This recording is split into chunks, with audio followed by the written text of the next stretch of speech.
Basi tuungane na wenzetu kutoka Dodoma ambao tayari wako na mgeni kwa ajili ya kufanya mahojiano haya, na namuona Kuringe Mongi mzee wetu tayari kwa ajili ya mahojiano. Karibu sana Kuringe Mongi kutoka Dodoma na timu yako nzima.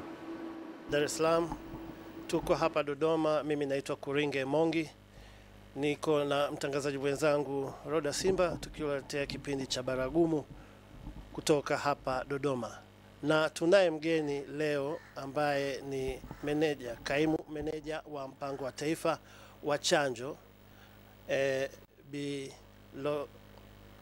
Lotalisi Gadau, ambaye atatueleza katika wiki ya chanjo ambayo imeshaanza nini kipya katika mwaka huu. Karibu. Asante mtangazaji, kama ulivyosema, majina yangu naitwa Lotalisi Nobert Gadau na kaimu meneja mpango wa taifa wa chanjo. Wiki hii tumeanza maadhimisho ya wiki ya chanjo. Anachoweza kusema kwamba kilicho kipya kwenye wiki ya maadhimisho ya chanjo kwamba pamoja na utoaji wa huduma za chanjo, kwa sababu tunahamasisha watoto wote ambao aidha wamekosa chanjo moja au nyingine au wengine hawakupata kabisa waweze kuja kwenye vituo vya kutolea huduma za afya kwa ajili ya kupata chanjo, lakini kutakuwa na huduma nyingine ambazo zitakuwa zinaendelea, hasa ile sehemu ambayo utafanyika uzinduzi wa maadhimisho ya chanjo. Na huduma hizo zitakuwa ni pamoja na upimaji wa saratani ya mlango wa kizazi kwa wale ambao tayari hawawezi kupata chanjo, kwa sababu chanjo hii ya saratani ya mlango wa kizazi inatolewa kwa mabinti wa miaka 9 mpaka 14, lakini kwa wale ambao watakuwa tayari hawako kwenye umri huo, wakifika pale watapata ushauri, ambao watakuwa tayari wanatakiwa kupata uchunguzi wa awali, wataweza kupata uchunguzi. Lakini pamoja na hilo pia zitakuwepo huduma nyingine, pamoja labda upimaji wa macho, kutakuwa na huduma za family planning, kutakuwa na huduma za ushauri nasaha, upimaji wa malaria, yani huduma mbalimbali zinazotolewa kwenye vituo vyetu vya afya kwa eneo lile zitatolewa bila malipo. Kwa hiyo tunahimiza watu waweze kuja kwa wingi kwa sababu watapata huduma hapo bila malipo pamoja na hizo huduma za chanjo. Kaimu meneja, hebu tuelezee, tunapozungumzia maadhimisho ya wiki ya chanjo, tunaweza tukasema kwamba kwa mtazamaji aweze kufahamu wiki ya chanjo ni nini na ina umuhimu gani hapa nchini? Asante sana. Wiki ya chanjo ni wiki ambayo inafanyika duniani kote.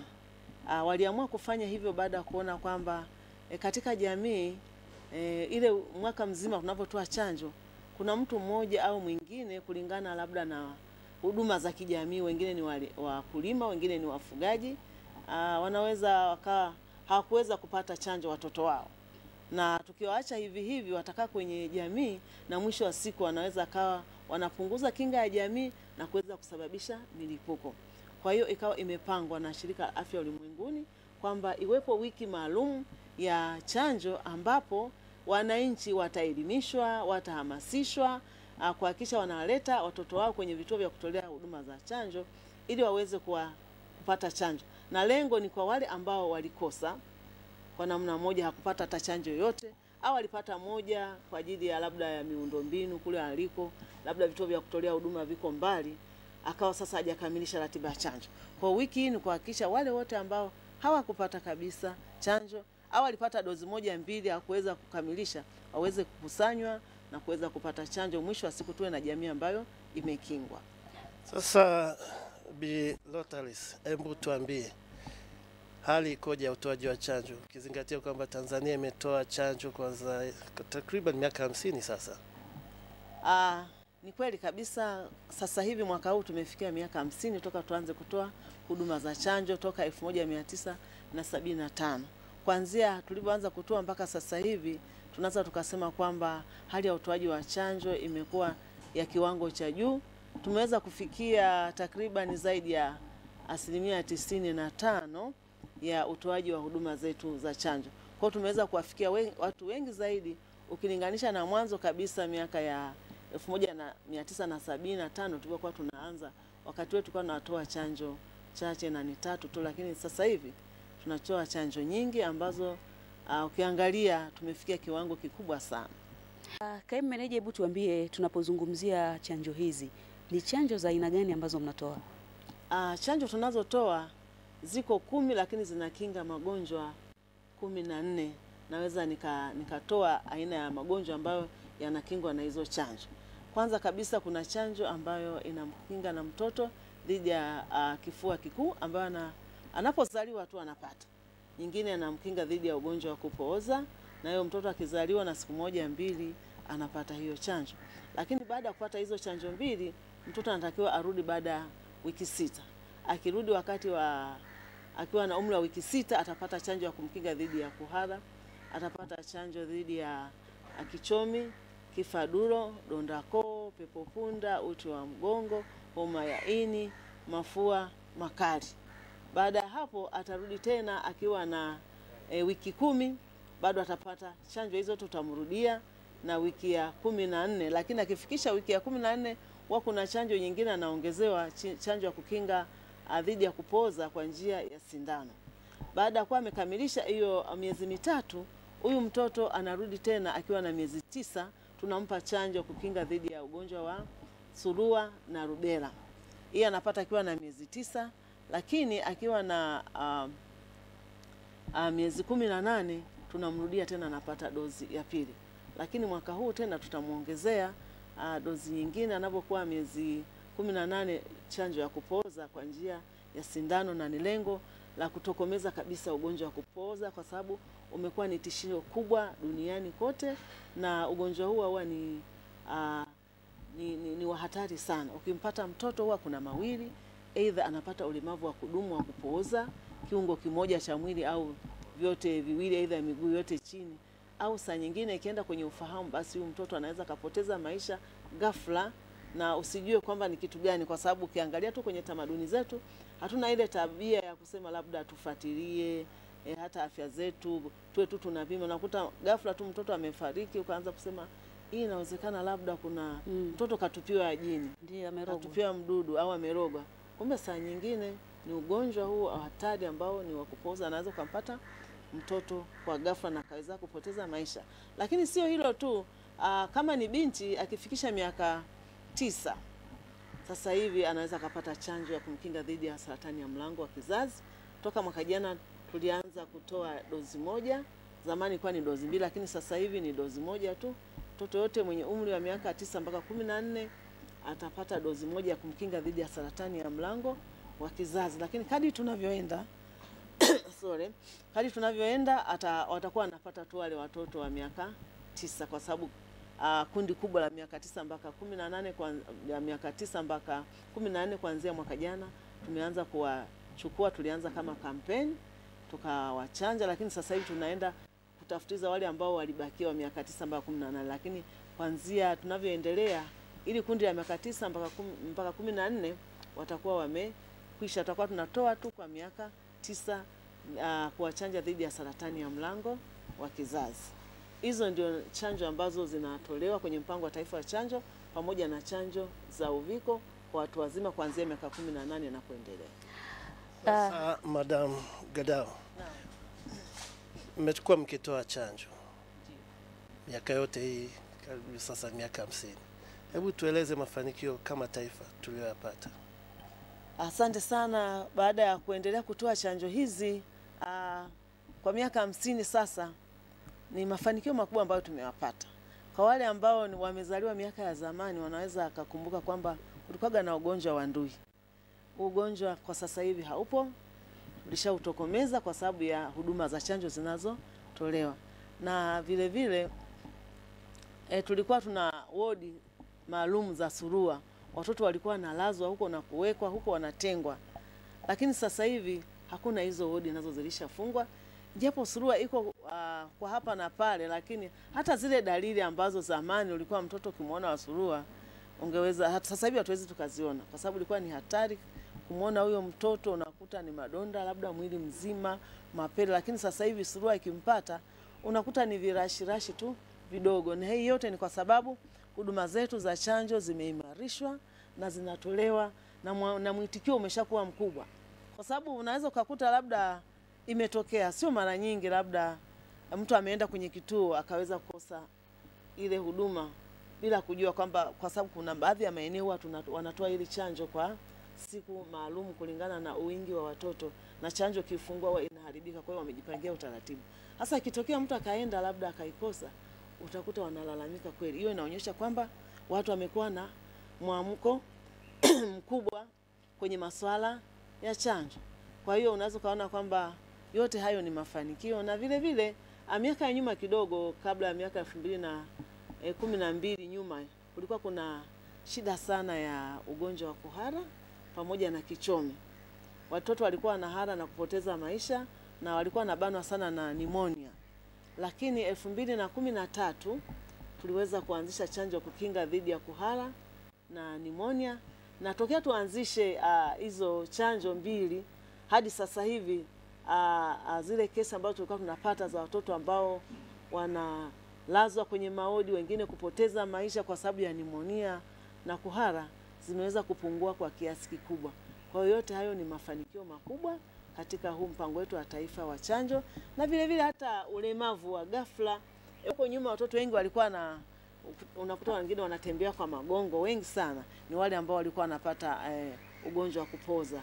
Lakini kulinganisha sasa hivi hivyo vitu havipo, kwa sababu sisi Tanzania mgonjwa wa mwisho kuweza kupatikana na ugonjwa wa polio alipatikana mwaka 1996 na alikuwa anatokea Mtwara, na tumeendelea kumfuatilia. Anaitwa Mr. Isa, yuko hapo Kigamboni. Sasa hivi afya yake iko sio nzuri sana kwa sababu alipata ile wanasema wenzetu ile kule kupoza kwa ambako sio kule kukali sana. Kwa hiyo anatembea anachechemea, ndio mgonjwa wetu wa mwisho, lakini mpaka sasa hivi hatuna mgonjwa yeyote ambaye amepatikana na ugonjwa wa kupoza. Kwa hiyo yote hayo ni mafanikio makubwa kwenye nchi yetu, na vile vile hatuna sasa magonjwa wale wanaougua sana kwa sababu eti kwa sababu ya kukosa chanjo. Au wagonjwa wa namna hiyo hawapo kivile. Kama nilivyosema, wachache wanaopata ugonjwa wa surua, lakini sio ile surua kali ambayo ilikuwepo mwanzo. Hiyo ni kwa sababu gani?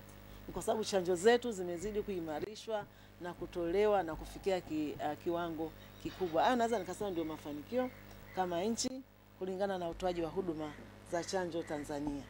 Kaimu Meneja Mpango wa Taifa wa Chanjo, hebu tuelezee hali ipoje ya mapokeo ya chanjo hasa maeneo ya vijijini? Naweza nikasema kwamba kama nilivyosema awali, kwa kiasi kikubwa mapokeo ni mazuri, ndio maana tumeweza kufikia kiwango hicho. Lakini siku zote kwenye mafanikio havikosekani vitu vidogo vidogo. Kuna baadhi ya watu wachache sana wenye imani zao, unakuta anasema mtoto wangu mimi akipata chanjo labda hizi chanjo sizielewi. Lakini hiyo ni ya mtu mmoja mmoja wanaoamini kwamba wanaogopa kwamba huenda mtoto akipata chanjo anaweza labda baadaye asizae. Kwa hiyo tumepata kwenye jamii. Unaweza kuona mtu mwingine wanakataa. Kwa nini? Unamzuia mtoto asipate. Mimi naogopa, siamini. Lakini yote hiyo nafikiri tu ni uelewa. Kadri tunavyokuwa tunaelimisha watu kupitia vyombo vya habari namna hii, nafikiri elimu mtu kimuingia akaelewa, tuna imani huko mbeleni vitaweza kupungua. Wengine ni imani tu za kidini. Mfano tuweza kupata kwenye kampeni moja hapo huko nyuma, baadhi ya mikoa kulikuwa kuna baadhi ya madhehebu yalikuwa hataki watu wao, wamesema wenyewe hawaamini kwenye masuala ya afya, hata ya masuala ya chanjo, hata wakaweza kawa wanazuia baadhi ya waumini wao wasije kuja kwenye kampeni. Lakini hili nalo tulijua tu ni kwa sababu ya uelewa. Mtu anaamini kwamba akimwomba Mungu tu peke yake kila kitu kinakuwa sawa, ni kulingana na alivyopokea hayo mapokeo.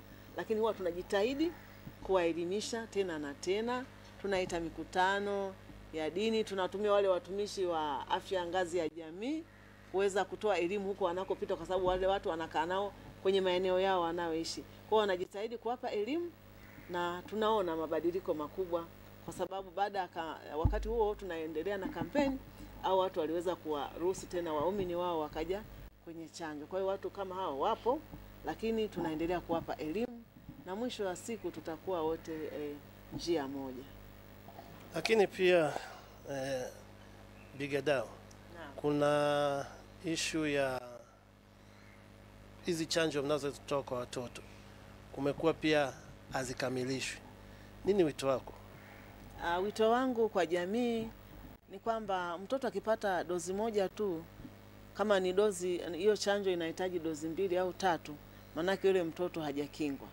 Na kama mtoto hajakingwa, hatari ni kwa afya yake mwenyewe, hata kwa jamii inayomzunguka. Kwa sababu gani? Kama kinga yake iko chini, ni rahisi akaambukizwa ugonjwa, akaweza kupata madhara, hata kupoteza maisha. Lakini vile vile kinga yake kiwa chini, ana uwezekano mkubwa akaambukiza hata wengine wale ambao tayari wamekingwa. Kwa hiyo kinachotakiwa kwenye jamii ni kwamba wote tuwe tumekingwa. Tumekingwaje? Basi kila mtu ahakikishe kama ni mtoto anakamilisha ratiba zake za chanjo zote, ili jamii nzima kwa ujumla iwe inakinga. Hata endapo kitatokea labda ni kirusi kinakuja, kuweza kutafuta mtu ambaye ana kinga iko chini, hakitaweza, kwa sababu wote tunakuwa tayari ni ndani yetu tuna askari ambaye anapambana na kile kirusi. Lakini wengine wamechanjwa, wengine hawajakamilisha ratiba ya chanjo, hiyo ni hatari. Kwa hiyo natoa wito kwamba kila mmoja, mzazi mlezi, hakikisha kwamba mtoto wako amekamilishwa ratiba ya chanjo, ili awe na kinga kamili kwa ajili yake mwenyewe na hata jamii inayomzunguka, ili mwisho wa siku asiwepo mtu yote kwa kuathirika kwa sababu ya kuwa na kinga iko chini. Kwa hiyo wote tukiwa na kinga kamili, hata kirusi kikija cha aina yoyote hatutaweza kuathirika. Bigadau, hivi ukiacha hizi imani katika mapokeo ya chanjo, ni changamoto gani nyingine ambayo mnakumbana nayo katika kutekeleza mpango huu? Kuna changamoto baadhi ya nyingine ambazo tunaweza kukumbana nazo, ni kwamba baadhi ya maeneo ya vituo vya kutolea huduma za afya yako mbali na makazi ya watu. Kwa hiyo huwa pia ni changamoto, mtu anaweza kashindwa kuja kumleta mtoto kwa sababu kituo kiko mbali. Japo tuna mbadala ambao tunafanya, nitauelezea hapo baadaye. Lakini kitu kingine ni kwamba miundo mbinu, unakuta sehemu nyingine labda wakati wa mvua watu wanashindwa kwenda kwa sababu labda kuna mto mkubwa ambao uko karibu, akashindwa kwenda kuwapeleka watoto. Lakini kuna wengine ambao unakuta ni wafugaji wako mbali, kwa hiyo inakuwa ni ngumu pia kuwapeleka watoto wao kufanyaje kwenye vituo. Wengine wako visiwani huko. Kwa hiyo tunachofanya kama mpango wa taifa wa chanjo, kukabiliana na hizo changamoto za umbali, za miundombinu ambayo haiko vizuri, tumeandaa huduma inaitwa huduma ya mkoba au huduma tembezi. Huduma hii ni kwamba tunawachukua watoa huduma wetu, wanakuwa na chanjo, wanawafata huko watu wetu waliko au wateja wetu waliko, na hii huwa tunafanya mawasiliano na uongozi wa kijiji, kama ni mwenyekiti wa mtaa, mwenyekiti wa kijiji, kupitia watu wa huduma wetu ngazi ya jamii, ndio wanakuwa wanatusaidia, wanajua sehemu fulani kuna watu fulani. Tunapanga ratiba na mwenyekiti wa kitongoji anatuelekeza siku gani mje, yeye ndio atakayewatangazia watu wake. Kwa hiyo tunakabiliana na hilo tatizo kwa namna hiyo. Wale ambao wako mbali, tunaongea na uongozi, tunawafuata kule, tunawapa chanjo. Kwa hiyo ni mojawapo pia ya changamoto ambazo tunazipata. Lakini wakati mwingine wa mvua unakuta sasa kama mto umejaa, sasa inakuwa saa nyingine ni ngumu. Kama mwaka juzi tulikuwa na kampeni, mwaka jana kuna picha moja waliweza kuonyesha kwamba wakati ule maji yalikuwa yamejaa, kuna mtu wa huduma mmoja aliweza kuweza kubeba chanjo zake kichwani akiwafuata hao watoto. Unaweza kaona ni jinsi gani watu wa huduma pia wanafanya kazi kwenye mazingira magumu, lakini kwa moyo ule wa upendo kabisa, kuweza kuhakikisha hawaachi hata mtoto mmoja ambaye anakuwa hajapata chanjo, kwamba wamwache hivyo hivyo. Wanahakikisha popote pale alipo anaweza kupata chanjo. Nyingine ni huduma tembezi. Kwenye huduma tembezi huwa tunatoa chanjo pamoja na huduma nyingine kama nilivyosema, huduma jumuishi. Pia tunaweza kutibu huko, anapima malaria na watu kuwapa tiba kwa wale ambao wanakuwa wana matatizo mbalimbali. Kwa ni njia hizo ambazo tunatumia kuweza kukabiliana na wale wote ambao wanakuwa wako mbali na vituo vyetu vya kutolea huduma za afya. Madam Gadau, mmekuwa mkitoa chanjo dhidi ya saratani mnaita saratani ya mlango wa kizazi. Mmewafikia walengwa kwa kiwango gani na vikwazo ni nini na una wito gani kwa jamii? Asante sana. Saratani ya mlango wa kizazi, labda naweza nikaanza kwa nini tulianza kutoa chanjo hii. Tulianza kutoa mwaka 1918 na baada ya nchi kuona kwamba tatizo la saratani ya mlango wa kizazi limekuwa ni kubwa, na hata ukiangalia kwenye takwimu za saratani ya mlango wa kizazi ndio inayoongoza kati ya saratani zote hapa nchini. Baada ya kuona tatizo hilo, kama nchi ilisema ngoja tuanzishe chanjo ili kuweza kuwakinga au wanawake ambao wanapata madhara. Kwa hiyo tulivyoanzisha chanjo kwa wakati ule 2018, mwitikio haukuwa mkubwa sana kwa sababu ndio tulikuwa tunaanza. Na kitu chochote kipya kinavyoanza watu wanaanza kujiuliza, je, kwa nini watu walijiuliza kwa nini wanawake tu, bila kujua kwamba wanawake ndio waliokuwa wanaathirika zaidi. Ndio maana tukaamua kwanza tuanze kuwakinga hao. Kwa kutoka tumeanza mpaka sasa hivi mwitikio umekuwa mzuri. Kama nilivyosema, mwaka jana tulianza kutoa dozi moja badala ya dozi mbili na tulifanya kampeni. Kwa kweli tulivyofanya ile kampeni tuliweza kuwafikia asilimia kubwa sana. Tulikuwa tumelenga tuwafikie walengo zaidi ya 5,000 kwa Tanzania bara na visiwani. Kwa Tanzania tulikuwa ni zaidi ya 4,000, lakini mpaka kufikia Disemba tuliweza kuwafikia wote na kuzidi kidogo. Tulifikia asilimia nafikiri zaidi ya 98 baada ya kufanya ile kampeni. Kwa hiyo tuliweza kufikia lengo kubwa kwa sababu tunajua kuna watu wanaoingia na kutoka. Kwa hiyo naweza kusema kwamba tuliweza kufanikiwa kwa kiasi kikubwa kuweza kuwafikia hao. Labda wito wangu kwa jamii ni kwamba ninawaomba wazidi kuwaelimisha wale mabinti ambao wako kwenye umri huo waweze kuja kwenye vituo vya kutolea huduma za afya, na wenyewe hata wazazi wenyewe waweze kuwaruhusu. Maana kuna baadhi ya wazazi tukienda kwenye shule, kwa mfano baadhi ya shule anasema mimi mzazi wangu hajaniruhusu nipate hii chanjo, kwa kuogopa tu kwamba labda itakuwa na madhara. Lakini naomba niwaondoe wasiwasi kwamba nchi yetu haina nia mbaya yoyote ya kuleta kitu ambacho si sahihi kwa watu wake. Tunamshukuru rais wetu Dr. Samia Suluhu Hassan ambaye ndio jemedari mkuu wa nchi hii. Siku zote hawezi akaleta kitu ambacho kitaweza kudhuru watu wake, na hata sehemu nyingine yote hakuna kiongozi ambaye analeta vitu ambavyo vinaweza kudhuru. Kwa hiyo ni waondoe wasiwasi kwamba chanjo zote ambazo tunazitoa hapa nchini kwetu ni salama, zimethibitishwa, hazina madhara yoyote kwa Mtanzania wala kwa watoto wetu. Kwa hiyo waondoe uwe wasiwasi.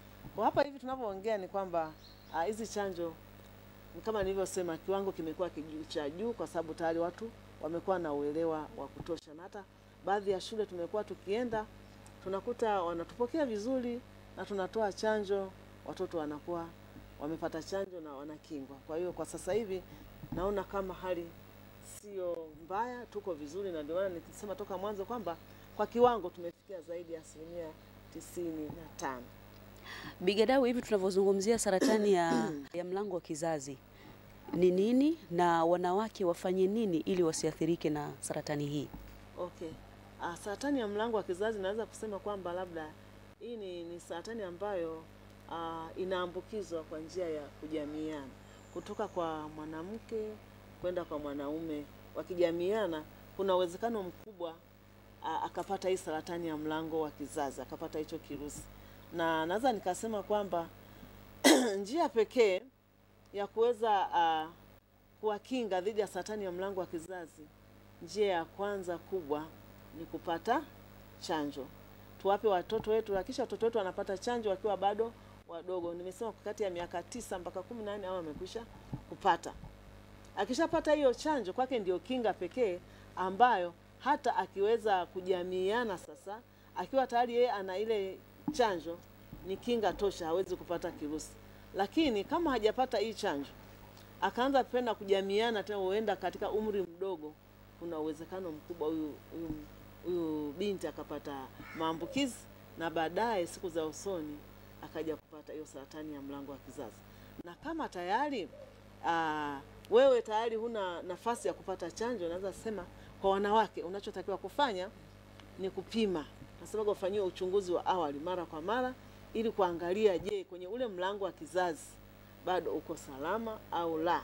Ndio maana nimesema kwenye wiki hii kwenye maadhimisho haya, mfano kule kitakayofanyika kilele cha maadhimisho yetu, tutakuwa na huduma mbalimbali pamoja na kutoa chanjo, pia watakuwa wanafanyiwa uchunguzi wanawake ili kuweza kuangalia kwenye ule mlango wa kizazi kama uko salama au la. Na kama utagundulika labda umeanza kupata yale maambukizi, kuna dawa utapewa, na baada ya hapo utakuja kufanyiwa check up kuangalia je, umepona au la, na kama hujapona utaendelea kutibiwa. Na wale ambao huwa wanaanza mapema mara nyingi huwa wanapona 100% wanapona kabisa. Lakini ukichelewa ukafikia ile stage ya 3 ambayo tayari sasa kwenye ule mlango wa kizazi umeshaanza kuona labda kabla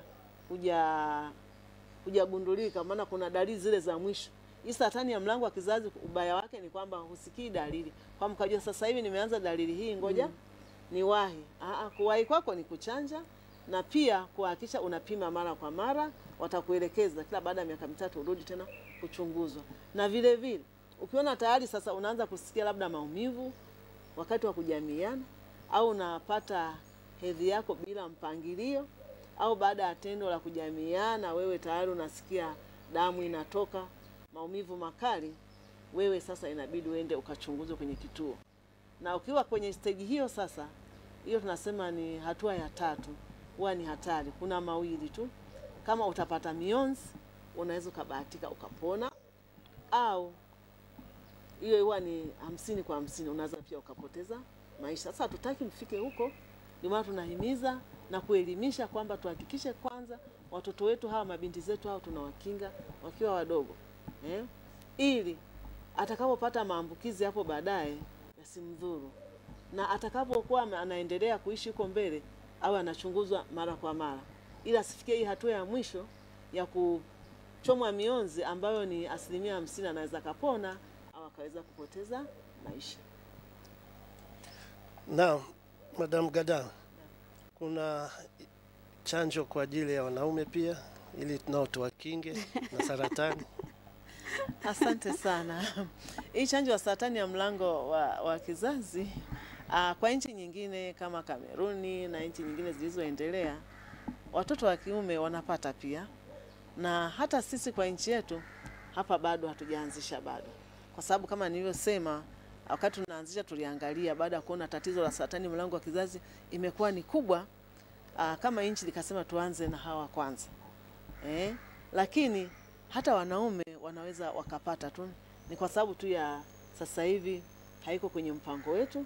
Nafikiri kadri tunavyoendelea nchi tena inafikiri itajipanga. Unaona kuna haja sasa, kwa sababu hizi chanjo hazitolewi tu bure, tunasema zinatolewa bila malipo, lakini kuna gharama kubwa ambayo serikali pamoja na wadau inachangia.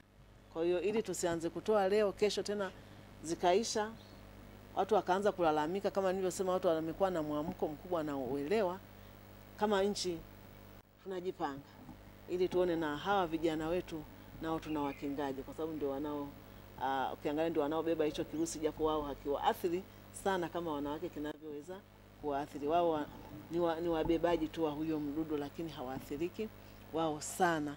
Ni wanaathirika tu pale ambapo wengine unakuta wanafanya ngono kinyume na maumbile, ndio wanaweza wakapata hizo saratani kwenye maeneo hayo.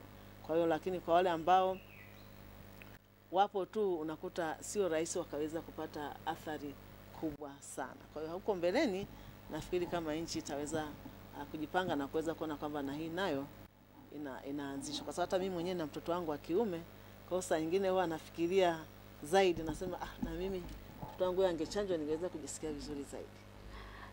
Bi Rota, hebu tuambie mapokeo yapoje? Maana kuna ile aina ya upimaji imekuwa ikiwatisha wanawake wengi.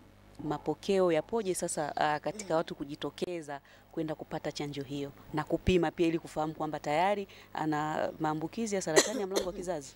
Okay, naweza kusema kwamba kwenye kuhusu chanjo haina shida. Kama nilivyosema, tumeshafikia kiwango kikubwa sana.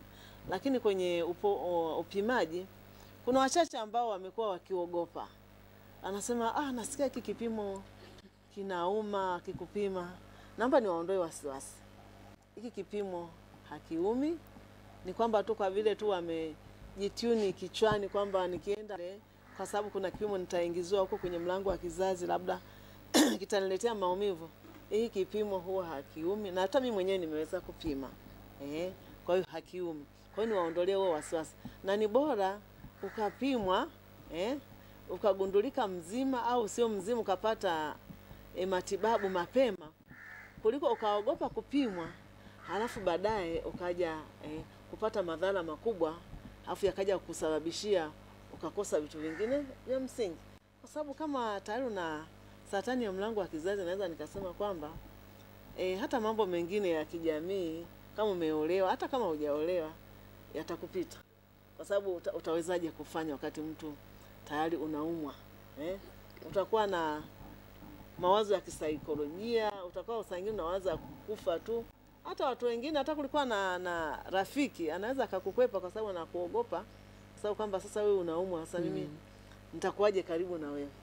Kwa hiyo nawashauri bora wakapime mapema, wachunguzwe, ili kama umepata athari ukatibiwa mapema ukawa huru, kulikoni kuogopa kipimo afu baadaye ukapata madhara makubwa ambayo yanakupelekea wewe kupoteza maisha. Hii ni kama tu kwenye sisi wanawake tunaozaa. Ukiogopa kuzaa ukasema hivi naogopa, nasikia ukienda kuna maumivu makali, maana yake utakosa watoto. Saa nyingine hata ndoa yako itasheki, sababu mume amekuoa ili upate watoto, lakini sasa kama huwezi kumzalia watoto, mwanaume tu atatafuta mbadala aende popote akapata hicho ambacho anakikosa hapo. Kwa hiyo ni bora tu tuende tukachunguze mapema, ili endapo tutakuwa tumeathirika tukapata matibabu ili tukaendelea kuwa salama kuliko kukwepa. Hicho kipimo hakiumi. Kuna wengi ambao wamepima wanaweza niunga mkono kwamba hicho kipimo huwa hakina maumivu makali kama wanavyofikiria, kiasi cha kuogopa kwenda kupimwa.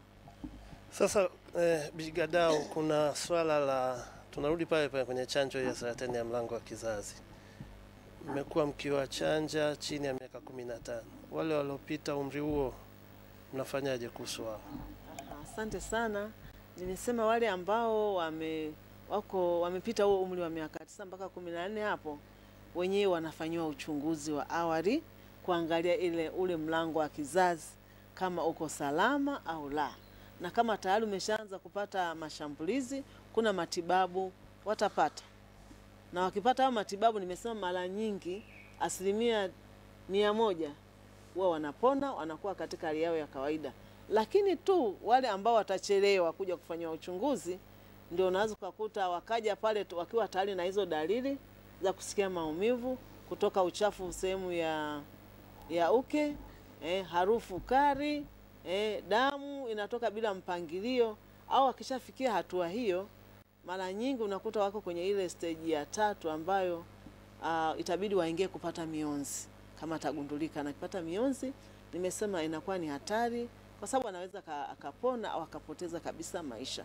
Kwa sitaki tufikie huko. Wewe ambao unaona tayari uweze kupata chanjo, basi uje kwenye kituo cha huduma, watakufanyia uchunguzi, afu utapewa majibu yako. Umeathirika, unapata matibabu. Hujaathirika, unaambia nenda uje tena baada ya muda fulani, tena utachunguzwa, maisha yataendelea. Bigadau, hebu tuambie, maadhimisho ya wiki ya chanjo yamebebwa na kauli mbiu gani, na kauli mbiu hiyo ina maana gani kwa jamii? Maadhimisho ya wiki ya chanjo ya mwaka huu yamesema chanjo ni kinga, tuungane kwa pamoja kuwezesha walengwa wote kupata chanjo. Chanjo ni kinga. Kwa hiyo anahimiza jamii kwa ujumla ihakikishe aidha mtoto wa jirani yako, wako mwenyewe, uhakikishe unamleta. Tuungane kwa pamoja, uwalete watoto hao kwenye vituo vyovyote ambavyo viko karibu nao, waweze kufanyaje? Kupata chanjo. Hii ni kwa sababu gani? Kama nilivyosema, kwa sababu gani? Jamii ikikingwa, hatutaweza kuona tena kuna milipuko, hata magonjwa mengine yanayozulika kwa chanjo yakikabili jamii yetu, na mwisho wa siku tukawa na taifa ambalo ni wagonjwa. Maana mara nyingi mtu kiwa mgonjwa, hata uzalishaji wa mali unaweza kufanyaje? Ukashuka chini. Wewe ukazalisha kama unaumwa. Kwa hiyo tukiungana kwa pamoja kuhakikisha mtoto wa jirani yako, wako mwenyewe anapata chanjo, mwisho wa siku tutakuwa na taifa ambalo liko imara na likaweza kuleta uzalishaji mkubwa hata wa uchumi wa nchi yetu. Bigadau, maadhimisho ya mwaka huu labda ungetueleza yanafanyikia wapi kitaifa, na mmepanga kufanya vitu gani huko ili wananchi waweze kujua na waweze kuhamasika katika wiki hii? Asante. Kwanza ni nchi nzima inafanya hiyo maadhimisho ya wiki ya chanjo, lakini kitaifa tumepanga kufanyia mkoa wa Tabora, na mgeni wetu rasmi atakuwa ni Mheshimiwa Jenista Mhagama, Waziri wa Afya. Na kwenye maadhimisho haya nimesema pamoja na utoaji wa chanjo kama kawaida, kwa kuwahimiza watoto wote waje kutoa chanjo, kutakuwa na huduma nyingine ambazo zitakuwa zikiendelea kufanyika pale. Mojawapo ni hiyo kuwapima wale wote ambao hawezi wakapata chanjo, akina mama wengine watafanyiwa uchunguzi wa awali kuona je, afya zao zikoje. Sio hilo tu, kutakuwa na huduma nyingine ambazo zinaendelea pale, kama huduma ya labda ya family planning zitatolewa. Kuna huduma nyingine na elimu mbalimbali zitatolewa pale, pamoja na kama ni elimu kuhusu masuala ya figo, kuhusu malaria, kila kitu ambacho kinatolewa kwenye sekta yetu ya afya, huduma zote zile zitakuwa pale zikitolewa bila malipo yoyote. Wengine watachunguzwa macho, wengine huduma ya kinywa, kila kitu kiko pale. Kwa hiyo natoa wito kwa jamii waweze kujitokeza kwa wingi kuja pale Tabora kwa ajili ya kupata huduma hizo bila malipo. Juzi hapa tulikuwa na wiki ya afya hapa, ilikuwa ni Dodoma pia. Watu tuliwahimiza, lakini watu wengi nakumbuka waligundua hilo wakati tunafunga maadhimisho. Ndio watu wanajiandaa kufunga vitu, ndio watu wakawa na miminika. Tumesikia hapa kuna huduma zinatolewa bure. Tukamwambia leo ndio ilikuwa ndio siku ya mwisho. Kwa hiyo walipata shida, wengine walikosa kabisa. Sasa nisingependa watu wakose kwenye maadhimisho haya, kwa sababu hata hivi ninavyoongea tayari kule mambo yanaendelea. Kwa hiyo walioko Tabora wanaweza kusogea kwa ajili ya kuweza kufanyaje kupata hizo huduma bila malipo. Bi Gedau, hivi kuna mpango wa kupata chanjo mpya kwa mwaka huu? Kwa mwaka huu bado hatuna mpango wote wa kuanzisha chanjo yoyote mpya, kwa sababu chanjo mpya inategemea na jinsi mahitaji yalivyo. Kwa hiyo kwa sasa bado hatuna chanjo nyingine ambayo tunatarajia kuitoa. Naam, pamoja na hayo, labda una wito gani kwa wazazi? Nasikia sasa hivi mjini wamekuwa wakizembea kutoa chanjo kwa watoto wao. Labda una wito gani ili tuweze kumalizia kipindi chetu? Asante mtangazaji. Naweza nikasema kwamba wito wangu kwa jamii nzima ni kuhakikisha kwamba tunajitahidi kupeleka watoto kwenye vituo vya kutolea huduma za afya waweze kupata chanjo. Jana tu nilikuwa naongea na mtoto wangu yuko Arusha, alinifurahisha sana. Akasema mimi mtoto wangu huyu mdogo ananipenda sana kwa sababu lazima nikifika nihakikisha mikula na clinic lazima nimpeleke mwenyewe akapate chanjo. Nikamwambia safi sana. Kwa hiyo nitoe wito kwamba kulea mtoto au kumpeleka mtoto kwenye kituo cha afya sio swala la mwanamke tu, ni la jamii nzima kwa ujumla. Awe ni baba, awe ni mama, hakikisha kwamba mtoto anaenda unampeleka kwenye kituo akapate chanjo. Kwa hiyo mlezi yeyote kwenye jamii awe mstari wa mbele. Useme huyu ni mjukuu wangu na kaa naye sijui mama yake atakuja lini ampeleke. Hapana. Wewe unayesikia ujumbe huu uwe ni mjumbe wa mwingine, kuhakikisha wewe mwenyewe mtoto wa mwenzao anasema ni mtoto wako pia. Kwa hiyo tuwe mstari wa mbele sisi wenyewe, kwa watu wote ambao tunakaa nao karibu au tunakaa nao kwenye familia zetu, tuhakikishe kwamba muda wote tunakagua aidha kadi zao. Huenda saa nyingine umejisahau kuangalia je mtoto atakuwa amekamilisha kweli. Ukiona hajakamilisha unampeleka. Mimi nilishawahi kwenda Morogoro na kijana wangu kwa nakaa ile kucheki tu kadi, nikakuta kumbe mtu wa huduma kumwandikia alijisahau, naona shughuli nyingi. Kwa hiyo pale nikasema mtoto huyu lazima kesho mhakikisha napeleka. Kwa hiyo ni jukumu la kila mmoja kwenye jamii kuhakikisha watoto wote pale walipo tunawaelimisha na kuwakagua kuhakikisha kwamba wanakamilisha ratiba zao za chanjo, ili mwisho wa siku tuwe na watoto ambao wamekingwa na siweze kuingia kwenye matatizo ya kupata magonjwa. Asante sana mgeni wetu Lotalis Gedau, kaimu meneja wa mpango wa taifa wa chanjo. Tulikuwa naye hapa, ametueleza mengi kuhusu wiki hii ya maadhimisho ya chanjo kitaifa. Kwa niaba ya mtangazaji mwenzangu Roda Simba, ni mimi Kuringe Mongi. tunawarejesha studio kwa ajili ya marudio ya taarifa habari hapo Dar es Salaam. Asante.